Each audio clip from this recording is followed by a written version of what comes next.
Law Prem Prakash पर आपका हार्दिक स्वागत है। आज मैं बहुत ही प्रसन्न हूँ, मुझे मौका मिला है नेशनल पोस्टल एकेडमी आने का गाज़ियाबाद में।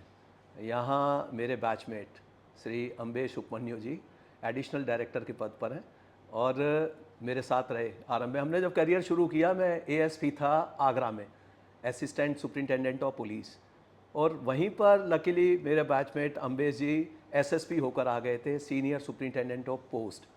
और हमने काफ़ी दिन वहाँ पर साथ साथ बिताए और उसके बाद मुझे फिर से मौका मिला है एज एसएसपी जाने का, और आपको मौका मिला पोस्ट मास्टर जनरल बनकर आगरा में जाने का। तो आज मैं बात कर रहा हूँ अम्बेश जी से और पूछूंगा इंडियन पोस्टल सर्विसेज में जो कैरियर ग्रोथ है किस तरह से और क्या क्या एंट्री लेवल्स हैं ऑफिसर्स के लिए। तो अम्बेश बड़ा बहुत अच्छा अच्छा लग लगा आज रहा आपसे है मिलके। मिलके। हाँ, नहीं नहीं, बहुत अच्छा सवाल है। बेसिकली बहुत कम लोग जानते हैं।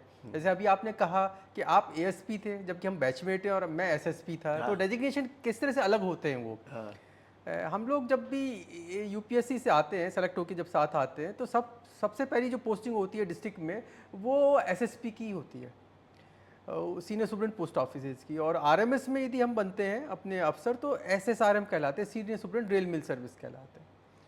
वहाँ जैसे आपका आपने उन दिनों देखा, मैं 95 में था, हाँ, यस, वहाँ पर 95 96। उसी समय थे तो हम। उस समय जो पोस्टल सर्विसेज की जो सर्विसेज दी जाती थी किस प्रकार की थी, और आज इतने वर्षों के बाद क्या चेंज देख रहे हैं। हाँ बिल्कुल, वो टाइम वो था जब पोस्ट ऑफिसेज में कंप्यूटर आया ही था, सारा काम मैनुअल होता था और कंप्यूटर से काम करना शुरू किया था। बाद में वो स्टैंड अलोन कंप्यूटर एकदम नेटवर्क का पार्ट बन गया और नेटवर्क सिस्टम से काम करने लगे हम लोग, कि जो भी काम हम पोस्ट ऑफिस में आप करेंगे उसको ट्रैक कर सकते हैं। इस तरह की चीज़ें आई।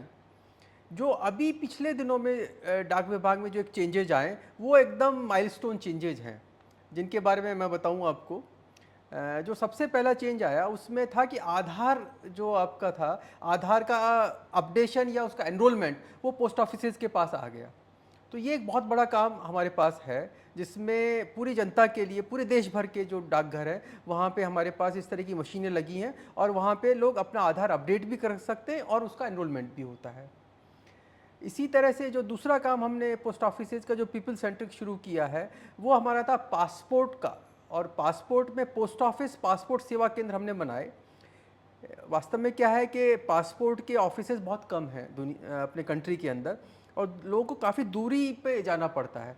तो उसके लिए जो हेड पोस्ट ऑफिसेज हैं उनमें सेलेक्टेड में, सब में नहीं, पासपोर्ट सेवा केंद्र खोला गया। और अब जो पासपोर्ट का काम है ऑनलाइन हो गया है। किसी भी एप्लीकेंट को उसमें ऑनलाइन चूज करना है कि अपने बायोमेट्रिक्स के लिए या उसकी फीस डिपॉजिट के लिए कहाँ जाना है, तो वन ऑफ द प्लेस वो पोस्ट ऑफिस भी उसमें आता है। और वो यदि उनके घर के नज़दीक या उनके पास है तो जा सकते हैं। तो जैसे रूरल एरियाज़ में मैं एक एग्जांपल दूं कि आगरा में मैं पीएमजी था, पी आपने बताया, तो वहाँ पे पास में एक छोटा विलेज है अछनेरा, तो वहाँ भी हमारे पास पोस्ट ऑफिस में पासपोर्ट सेवा केंद्र है। तो कहने का मतलब कि ऐसी छोटी जगहों पर भी अवेलेबल है, तो लोगों को दूर नहीं आना पड़ेगा। तो ये शुरू किया। तीसरा हमारा जो पोस्ट ऑफिस में एक काम शुरू हुआ है वो हुआ है बैंक को लेकर। हमारे पास पोस्ट ऑफिस सेविंग बैंक जमानों से है और इसमें टोटल मनी जो डिपॉजिट है सारे बैंक्स के डिपॉजिट से ज़्यादा है, ऐसा कहा जाता है। लेकिन इसमें जो एक कमी थी वो थी कि आज के समय के अनुसार नेट बैंकिंग नहीं था। तो नेट बैंकिंग के कारण ही हमने एक नया बैंक शुरू किया, इसको कहा इंडिया पोस्ट पेमेंट बैंक। और इंडिया पोस्ट पेमेंट बैंक ऐसा अकाउंट है जिसमें हम कोई फिजिकल पासबुक नहीं देते, ये सिर्फ मोबाइल पर चलता है। और ये बड़ा पॉपुलर हुआ है ये, क्योंकि ये एक पेमेंट बैंक है। इसमें इस अकाउंट को, जो आईपीबी का अकाउंट है उसको और पोस्ट ऑफिस के अकाउंट को हमने लिंक कर दिया है। तो इसकी जो लिमिट है आईपीबी के अकाउंट की 2 लाख रुपए, वो यहाँ से आप ट्रांसफ़र कर सकते हैं पैसा और ले सकते हैं और काम कर सकते हैं उसमें। तो ये बहुत पॉपुलर हो रहा है। इसमें आईपीबी में इतना ज़्यादा लोगों का अट्रैक्शन हुआ जो हमने पोस्टल डिपार्टमेंट में नहीं सोचा था। क्योंकि पहले क्या होता था कि लोगों को अपनी पासबुक चाहिए थी, पासबुक की एंट्री चाहिए थी, लेकिन अभी देखा कि लोगों का तरीका बदल रहा है। वो मोबाइल में अपना अकाउंट देखते हैं और उसी से सारे ट्रांजेक्शन्स करते हैं। एक मैंने सुना था कि जो पोस्टल डिपार्टमेंट ने कोरोना के समय में बहुत अच्छी सर्विस दी। जी हाँ, फ्री में लोगों को पैसा उनके बैंकों से उनके घर तक पहुंचाया। बिल्कुल आपको उसके बारे में जरा बताइए मुझे बिल्कुल थोड़ा। सही कहा आपने, बिल्कुल इसी आईपीपीबी के थ्रू हमने इस काम को किया। उसको हमने कहा एईपीएस सिस्टम, आधार इनेबल पेमेंट सिस्टम। ये इसमें ऐसा नहीं था कि पोस्ट ऑफिस में आपका अकाउंट हो या आईपीपीबी अकाउंट हो, किसी भी बैंक में किसी भी कस्टमर का अकाउंट हो सकता है, एचडीएफसी में हो सकता है, किसी भी यूको बैंक में हो सकता है, किसी भी बैंक में हो सकता है। तो ऐसे में जब आपने कहा कोरोना का, तो कोरोना के समय जब लोग घर से नहीं निकल सकते थे और उनका पैसा उन तक कैसे पहुंचे, तो उसके लिए उस समय हमने किया कि एईपीएस के थ्रू पोस्टमैन जाके और कस्टमर के घर उसका पैसा दे देगा। तो यानी कि क्या करना है कस्टमर को कि अपने पोस्टमैन को कहना है कि मुझे अपने इस बैंक से इतना पैसा विड्रॉल चाहिए, वो आपके घर आएगा, बायोमेट्रिक मशीन लेके आएगा, और क्योंकि वो आधार से आपका कनेक्टेड है तो तुरंत ही पैसा निकल जाएगा। जैसे आप आगरा में थे, लगभग कितना पैसा कोरोना पीरियड में आपने लोगों मुझे तक अच्छी तरह याद है, उससे करीब 800 करोड़ का रुपया हमने लोगों में उनका पैसा डिस्ट्रीब्यूट किया। अब इसमें आप देखेंगे कि इसमें पोस्ट ऑफिस बैंक का या आईपीबी बैंक का कोई रोल नहीं है, इसमें सिर्फ हमारा एईपीएस सिस्टम है जो काम कर रहा है आईपीबी के थ्रू, और वो लोगों का किसी भी बैंक से पैसा निकाल कर दे रहा है। ये बहुत पॉपुलर हुई, बल्कि उस समय तो इसमें चार्जेस भी कोई नहीं लिए गवर्नमेंट ने, फ्री था। अभी कुछ नॉमिनल चार्जेस के साथ में ये सर्विस अवेलेबल है और काफ़ी लोग इसको ले रहे हैं। इसी में जो हमने एक नया शुरू किया है वो लाइफ सर्टिफिकेट का किया, डिजिटल लाइफ सर्टिफिकेट, कि वो आप पोस्ट ऑफिस को फ़ोन करिए, पोस्टमैन घर आके सीनियर सिटीजन का लाइफ सर्टिफिकेट लेके और अपडेट कर देता है, जाने की ज़रूरत ही नहीं है पोस्ट ऑफिस या बैंक, किसी भी बैंक। तो ये भी एक नया काम हमने शुरू किया जो पॉपुलर हो रहा है। ये पोस्टल डिपार्टमेंट भारतीय सरकार का सबसे बड़े डिपार्टमेंट में से एक है। जी हाँ। भारतीय रेल हुआ, पोस्टल विभाग हुआ, इसमें पोस्टमैन को तो सब लोग जानते हैं। हाँ, एक चैनल बताइए जरा, क्या ऑफिसर्स का क्या चैनल रहता, क्योंकि अब आप लगभग बहुत बड़े पायदान पर हैं पोस्टल डिपार्टमेंट में, क्या एंट्री के चैनल्स होते हैं अधिकारियों के लिए? हाँ, तो एक चैनल तो वही है जो सबसे बड़ा आपका सिविल सर्विसेज एग्जामिनेशन है, जिससे इंडियन पोस्टल सर्विस ऑफिसर्स आते हैं, जिसे आप और हम सब लोग आए हैं। जो दूसरा चैनल है हमारा, वो है हमारे ग्रुप बी ऑफिसर्स। और ग्रुप बी ऑफिसर जैसे समझने के लिए अपन देखें कि आपने बताया कि मैं एसएसपी था, तो वो आगरा में एसएसपी था, लेकिन क्लास 2 डिवीज़न जैसे मान लीजिए बुलंदशहर है उसी के पास में, तो वहाँ पे जो ऑफिसर हेड करेंगे वो एसपी कहलाएंगे, यानी ग्रुप बी ऑफिसर।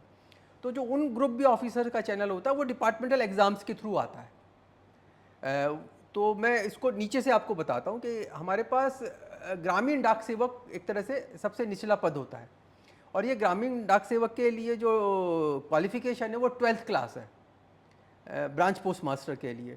आजकल इसका सिस्टम रिक्रूटमेंट का है कि ऑनलाइन कर दिया है, और उसमें ऑनलाइन अपने मार्कशीट्स को अपडेट करना है, तो जिसके हाईएस्ट मार्क्स होते हैं और जो वैकेंसी होती है उस हिसाब से अपने आप कंप्यूटर एडेड सिलेक्शन होता है ये अभी ये। और ये काफ़ी पॉपुलर हुआ है, और काफ़ी मैं देखता हूँ न्यूज़ वगैरह में भी इसके बारे में अभी रहता है। काफ़ी बड़ी संख्या में भर्ती किए गए हैं आपके यहाँ जी हाँ, डिपार्टमेंट इसमें किए हैं हमने। और मुझे लगता है कि अब सरकारी सेवाओं में सबसे ज़्यादा जॉब देने में आपका विभाग आगे है। आगे है, जी हाँ। तो इसके बाद क्या प्रमोशन का क्या चैनल होता है इनके लिए? हाँ, इनके लिए जो प्रमोशन, यही लोग जो जीडीएस जो बनते हैं ग्रामीण डाक सेवक, ये 5 साल के बाद एग्जाम देके पोस्टमैन बन जाते हैं, और यही लोग वास्तव में पोस्टमैन होते हैं हमारे। और ये आगे एग्जाम देके पोस्टल असिस्टेंट यानी कि पोस्ट मास्टर बन सकते हैं, और आगे देके इंस्पेक्टर और एएसपी तक जा सकते हैं। जीडीएस लेवल से हमारे यहाँ डायरेक्टर रैंक तक भी लोग पहुँचे हैं, मतलब इंटरनल एग्जाम के थ्रू, और यही लोग मतलब ग्रुप बी बनते हैं। तो ग्रुप बी जो लोग पोस्टल असिस्टेंट डायरेक्ट बनते हैं वो दूसरा लेवल है, वो हमारा एसएससी के थ्रू आता है, स्टाफ सिलेक्शन कमीशन के थ्रू।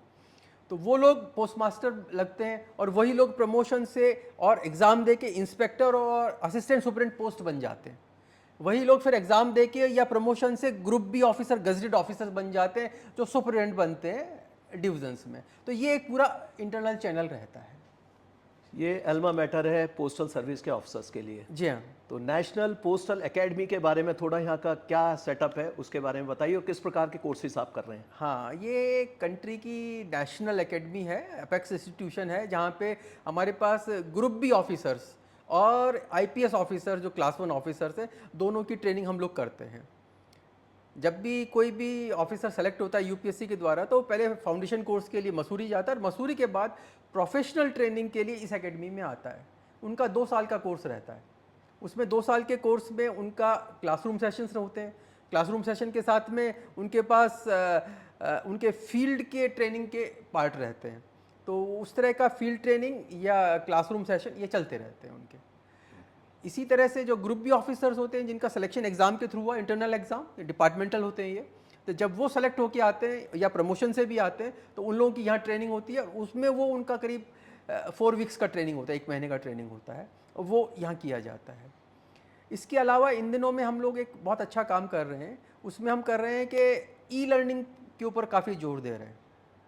जैसे आप अपना यूट्यूब से सबको सिखाते रहते हैं, तो उसी तरह से हम लोगों ने किया है कि बहुत सारी जो चीज़ें हैं, हमारी सर्विसेज हैं, जैसे MIS है, RD है, या हमारी पोस्टल लाइफ इंश्योरेंस है, हमारी स्पीड पोस्ट है, मतलब इनके बारे में लोगों को मालूम चले, तो उसके लिए हमने इस तरह के काफ़ी कोर्सेज डिज़ाइन किए हैं और वो कर्मयोगी पोर्टल है उस पर अपलोड किए हैं। तो इस तरह के 25 कोर्स हम अभी तक उस पर अपलोड कर चुके हैं। कर्मयोगी पोर्टल पर मैं देखता हूँ कि पुलिस के लबासना से एडमिनिस्ट्रेटिव जितने भी लॉज हैं उनके बारे में, प्रोसीजर्स के बारे में, और आपकी एकेडमी से और अन्य एकेडमी जो हैं वो उसमें कंट्रीब्यूट करती हैं। बिल्कुल। क्या है कर्मयोगी पोर्टल, इसका क्या लाभ हो रहा है लोगों को? हाँ, इसका लाभ ये हो रहा है बेसिकली कि एक ये तरीका बनाया गया कि जब प्रोबेशनर या कोई भी पार्टिसिपेंट यहाँ पे आता है ट्रेनिंग के लिए, तो पहले से हम उसको टारगेट देते हैं कि आपको इन इन वीडियोस को देख के आना सीखना है, क्योंकि उसमें न सिर्फ उसका कंटेंट रहता है बल्कि क्वेश्चन आंसर्स भी रहते हैं, उसको पास भी करना होता है। और उसके बाद फिर वो वहाँ पे होता है कि जाके और उसको देता है, जब क्लास को अटेंड करता है, जब फिजिकली आता है, तो इसको हम एक तरह से फ्लिप मॉडल कहते हैं, जिसमें mix of physical training as well as mix of e learning दोनों का पार्ट रहता है। अभी गवर्नमेंट ऑफ इंडिया का जो डिसीजन है वो ऑफिसर्स के लिए ओपन करना है इस पोर्टल को, लेकिन हो सकता है बाद के समय में ये पब्लिक के लिए भी ओपन हो, वहाँ पर भी वो देख सके, उसको हो सके। बहुत अच्छे। अमरीश जी ने बहुत बड़े बड़े असाइनमेंट किए हैं और बड़ा सक्सेसफुल करियर रहा है। बड़ी खुशी होती है हमें जब अपने बैचमेट को देखते हैं अच्छा करते हुए। आज इसी प्रकार की खुशी मुझे हुई है। बस एक अंतिम प्रश्न मैं पूछना चाहूँगा, आप ऑफिसर्स को यहाँ ट्रेनिंग देते हैं, 3 ऐसी बातें बताइए कि जो आप उनके अंदर जो क्वालिटी डेवलप होते हुए देखना चाहते हैं, और कौन सी क्वालिटीज़ पर आपका सबसे ज़्यादा फोकस रहता है इस एकेडमी में? बिल्कुल आपने ठीक पूछा। देखिए बेसिकली जब प्रोबेशनर हमारे पास आता है तो बिल्कुल रॉ होता है, वो बहुत ब्राइट स्टूडेंट है, कंट्री में टॉप प्रीमियर इंस्टीट्यूट से सिलेक्ट होकर आया है, तो उसके पास योग्यता तो बहुत है, लेकिन उसको पोस्टल ऑपरेशंस के बारे में कोई नॉलेज नहीं होती। तो हम चाहते हैं कि वो अपने प्रोफेशन को ठीक से करे और पोस्टल ऑपरेशंस पे बहुत स्ट्रांग रहे, क्योंकि जब तक वो इसको यहाँ नहीं समझेगा।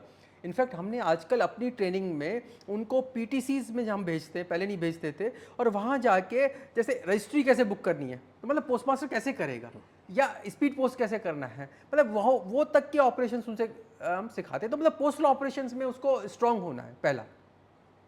और दूसरा बेसिकली हम चाहते हैं कि जब वो फील्ड में जाएं तो, क्योंकि देखिए जैसे फर्स्ट पोस्टिंग पे होते हैं तो कम से कम 2000 लोग उनको मैन करने, स्टाफ इतना होता है मिनिमम एक ऑफिसर के पास में, तो वो एक मैन मैनेजमेंट उनका एक बहुत एक्सीलेंट होना चाहिए, क्योंकि एक टीम से काम लेना और एक बेस्ट सर्विस देना, क्योंकि हम लोग यहाँ पे पब्लिक सर्विस के लिए हैं, चाहे हमारा पोस्टमैन लेवल का स्टाफ है, चाहे ऑफिसर लेवल का स्टाफ है, सभी लोगों की वो स्थिति है।